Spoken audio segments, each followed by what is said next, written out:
Alright, French troops have arrived in Romania to... Much is going on with this. French soldiers have arrived in Romania as part of the NATO Response Force, which was activated for the first time in history for defensive purposes. The first of many French forces have arrived in Romania as part of the NATO Response Force, the NRF. The soldiers, part of the French Army's Chasseurs Alpine unit, the Alpine Hunters, arrived at Mihail International Airport. They are part of the NRF, which was deployed in the eastern part of the alliance in response to Russia's unprovoked and unjustified invasion of Ukraine. The NRF ensures that the alliance continues to have the speed, responsiveness, and capability to defend NATO territory and populations. These are shots. These are French soldiers. They're in Romania.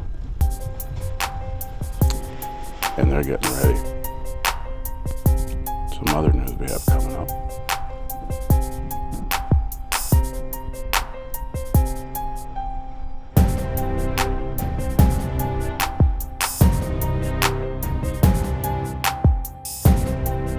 NATO Secretary General arrives in Estonia March 1st. And this Secretary General, he's an active one. He's been flying around everywhere. So the NATO Secretary General Jens Stoltenberg is welcomed by Estonian President Mr. Alar Karis. Upon his arrival of Estonia, he's having some bilateral meetings and inspect the troops at the Tapa military base this March 1st. Now there's troops surrounding any NATO country right now is filling up with NATO troops. There's lots going on. We have some announcements coming from the Prime Minister of the UK. Yeah, he needs more money. The Germans, and understandably, they've refrained from war. They helped in Bosnia-Herzegovina on the money end and all that, but they've boots on the ground was not their thing. Well, the worm has turned, and the Germans are in. It's, we probably won't see soldiers for a while or anything, but definitely everything has changed in a week. I don't know. Maybe I'm wrong. Leave your comments below. Like, subscribe, and have a good day. Well, we have a little bit of his answers that when he was in Poland earlier in the day. So it's Jen, or is it Yen? Leave your comments down below. Check this out. Good morning, Mr. President. Good morning, Mr. Secretary General. Jacqueline Skowrońska from the Polish television. I've got a question to the Polish President about contacts which are ongoing between Warsaw and Kiev. The President of Poland has regular talks with President of Ukraine, Volodymyr Zelensky. They also talked on the phone last night. I would like to ask you, Mr. President, what kind of information do you have from the Ukrainian President? What has he shared with you? And the second question, if I may, Mr. President, how do you assess NATO's support for Poland? Jesteśmy bratnimi narodami, jesteśmy najbliżsi. Yes, we are brotherly nations, Poland and Ukraine. We are closest neighbors and we are friends. And, we can observe that by the behavior of the Polish people. Polish people do help Ukrainians in need. They receive them in their homes and they provide all the necessary assistance. Me and President Zelensky talk very frequently. Actually, we have those exchanges every day. And, what I do, I want to be up to date with what is happening in Ukraine. I just want to have the most recent and truthful information. That is why I get in touch with the President of Ukraine. What I'm asking about the current developments in Ukraine, about the war situation, about any needs for humanitarian assistance. And, that is why I call him. I call him late in the evening, just not to disturb him later at night. I'm thinking, and I'm also asking about the losses suffered by the Ukrainians. I'm asking about the threats that they're exposed to, and I'm also asking about all the possible help and aid that we're able to provide. I also inquire about the situation of the civilian population. Then, as I said, we are trying to help and to assist Ukrainians as much as we can. We have established and launched a medical train, plus there are also other means and measures with which we are trying to help Ukraine.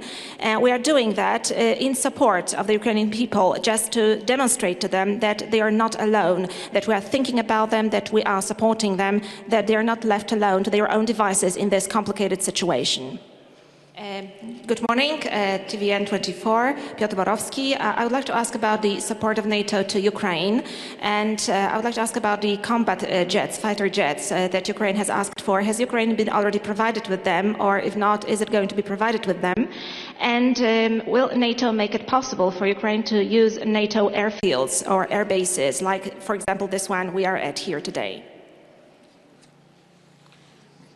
Well, NATO stands in solidarity with Ukraine. We have imposed, NATO allies have imposed severe costs on Russia for its totally unjustified and reckless invasion of Ukraine. And we will hold both Russia and Belarus accountable for what they are doing. Belarus enabling the Russian invasion of Ukraine. Then NATO allies have imposed costs on Russia by implementing severe sanctions. We actually addressed also those sanctions in the phone call with President Biden and President Duda and other NATO leaders yesterday, and the EU.